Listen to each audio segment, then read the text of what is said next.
we're really fortunate. I'm probably to a little bit of a fault. Like when I was a VP of sales at one point, the best year I ever had, actually, I had a full team of female sellers, and it was the best year I ever had. And that is definitely not a coincidence.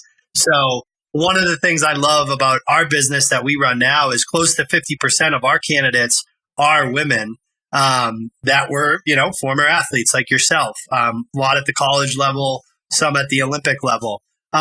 What guidance and advice would you give to other women that are listening to this, that are going through the transition period from sports to entering the more traditional workforce? Beyond, like you said, like, hey, just suck it up and realize that you're going to carry the water bottles again, right? Like that's, I love that, by the way. And we tell people that all the time. Like I'm sure they didn't care about how many goals you had at BC in the interview, right? So it's like, but like what is some of the guidance, some of the advice that you would give to, the females, the shift group candidates, and others out there that are listening to this that are going to be making the same transition, that you did? I would say it's a lot of just relying on what got you to like where you were previously. Like as an athlete, like you were super successful and got to the level that you're at for a reason.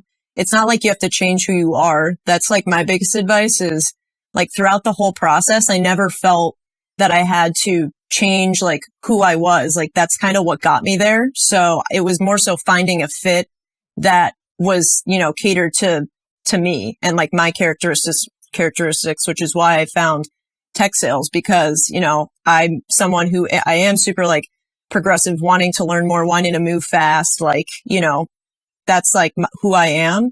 So it's finding like what is the best fit for you and not changing who you are. And also asking a ton of questions, don't be afraid to reach out to someone who you don't know or asking questions you don't think are good questions. Just, you're kind of starting something new. So just don't have any regrets with what you're doing. Cause, at the end of the day, no one really knows what they're doing. So just figuring out, what works best for you and not second guessing your own process and your thoughts. Like you got to a successful level in sports. You will do that in your next endeavor. Just, trust that and your process, and then also enjoy it because, at the end of the day, like you want this whole process to be an enjoyable process for you. It shouldn't have to feel like a huge chore or job. Like I found it to be a fun challenge, honestly. Like let's see, all these different companies are out there. It's like all these cool opportunities, and it's just finding what's the best fit for you.